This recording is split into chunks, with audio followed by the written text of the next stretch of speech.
কাপড় সেলাই করে ভাগ্য বদলেছে গাইবান্ধার পলাশবাড়ি পৌর এলাকার নুনিয়াগাড়ি গ্রামের মিতু বেগমের। এই সফল উদ্যোক্তার পথে হেঁটে আরও স্বাবলম্বী হয়েছেন এলাকার অন্তত আরও হাজার নারী। এমব্রয়ডারি তৈরি এসব পোশাক দেশের বাজারের পাশাপাশি যাচ্ছে বিদেশেও। স্বাবলম্বী হয়ে ওঠার অনেক নারী এখন স্বপ্ন দেখছে নিজেরাও উদ্যোক্তা হওয়ার। একটি সেলাই মেশিন দিয়ে শুরু করে মিনি গার্মেন্টস কারখানা গড়ে তুলেছেন তিনি। এই উদ্যোক্তা মিতু বেগমের বাড়ি গাইবান্ধার পলাশবাড়ি উপজেলার নুনিয়াগাড়ি গ্রামে। তিনি ওই গ্রামের মিজানুর রহমানের স্ত্রী। আমি প্রথমে বেকার ছিলাম, হাউস ওয়াইফ ছিলাম, তো ভাবলাম যে কিছু করার দরকার। তখন আমাদের এখানে বিআরডিবি থেকে এক ভাই এসে সমিতি গঠন করে 20 জন সদস্য নিয়ে। তো 20 জন সদস্য সহ আমি বিআরডিবিতে প্রশিক্ষণ গ্রহণ করি। প্রশিক্ষণ গ্রহণ শেষে আমি ভাবলাম যে আমরা বসে না থেকে কিছু করার দরকার। তো সবাইকে সঙ্গে নিয়ে আমি আমার বাড়িতেই হাতের কাজ, এমব্রয়ডারি, সুই সুতা বা কাপড় চোপড় যেটা কিনে নিয়ে এসে শুরু করি। পরে মার্কেট লিঙ্কেজ হয় আড়ংয়ের সঙ্গে, বেক্সিমকোর সঙ্গে। তখন আমার আরও কাজের চাহিদা বাড়ে, তখন আমি আরও লোক বাড়াই। আস্তে আস্তে এখান থেকে আমি বিআরডিবিতে প্রশিক্ষণ করা যত মহিলা আছে বা 7টা উপজেলায় যারা বিআরডিবি থেকে প্রশিক্ষণ করেছে তাদেরকেও আমি আমার এই কাজগুলো ম্যানেজারের মাধ্যমে বা সমিতির একজন যারা দক্ষ কর্মী তাদের মাধ্যম দিয়ে কাজগুলো করাই। তো এখন দেখা যাচ্ছে যে আস্তে আস্তে প্রতি মাসে আমার প্রায় 2000 মহিলা আমার এখানে কাজ করছে, বা তাদের প্রতি মাসে ইনকাম করছে তারা 10 থেকে 12,000 টাকা, বা আমারও প্রতি মাসে 50 থেকে 60,000 টাকা প্রতি মাসে থাকছে আর কি। নারী কারিগররা জানান, নিজেদের সংসারের কাজের পাশাপাশি এ কাজ করে যে অর্থ উপার্জন হয় তা দিয়ে কেউ লেখাপড়ার খরচ বহন করছেন।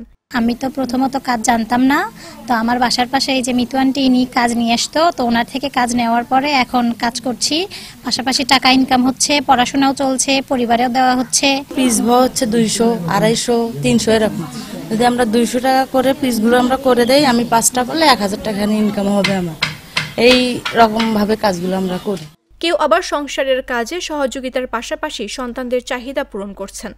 বেডশিট থেকে শুরু করে বালিশের কাভার থেকে শুরু করে জামা, যত পদের কাজ এখান থেকে আমি নকশিকাতার কাজ করি। করার পরে এখান থেকে আমি অনেক টাকা পাই এবং অনেক কাজ করে আমি সাশ্রয়ও পাই। আমার ছেলে মেয়েদেরকে লেখাপড়ার খরচে সাহায্য করতেও পারি।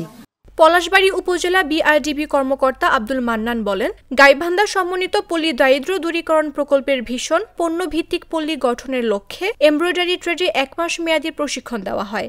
সেই প্রশিক্ষণ নিয়ে মিতু নিজ চেষ্টায় স্বাবলম্বী হয়েছেন। 2700 জনকে আমরা প্রশিক্ষণ প্রদান করছি এবং তাদের আর্থিক সচ্ছলতার জন্য আমাদের এই প্রকল্পে কাজ করার জন্য ঋণ দিয়ে থাকি। যেমন মিতুকে আমরা, উনি একজন উদ্যোক্তা, ওনার অধীনে প্রায় 2000 জন কাজ করে। অসহায় নারীদেরকে নিয়ে উনি আজকে পল্লী, এমব্রয়ডারি পল্লী করেছেন। আমরা তাকে ঋণ সহায়তা দিয়েছি, প্রশিক্ষণ দিয়েছি। উনি এটা কাজে করে পুরো এলাকাতে একটা ব্যাপক আলোড়ন সৃষ্টি করেছেন। সম্প্রতি সময়ে সরেজমিনে দেখা যায়, পলাশবাড়ি পৌর এলাকার নুনিয়াগাড়ি গ্রামের মিতু বেগমের বাড়িতে অর্ধশত কাজের মধ্য দিয়ে ব্যস্ত সময় পার করছেন। তারা সারিবদ্ধভাবে বসে আপন মনে কাজ করছেন। তাদের মধ্যে কেউ বারান্দায়, কেউ উঠানে, আবার কেউ গাছতলায় বসে নকশিকাঁথা, শাড়ি, 3 পিস ও সালোয়ার কামিজ সহ বিভিন্ন নকশা আঁকছেন। সুই আর রঙিন সুতায় নিপুণ হাতের ছোঁয়ায় এক একটি পোশাকে ফুটিয়ে উঠছে নান্দনিক সব নকশা।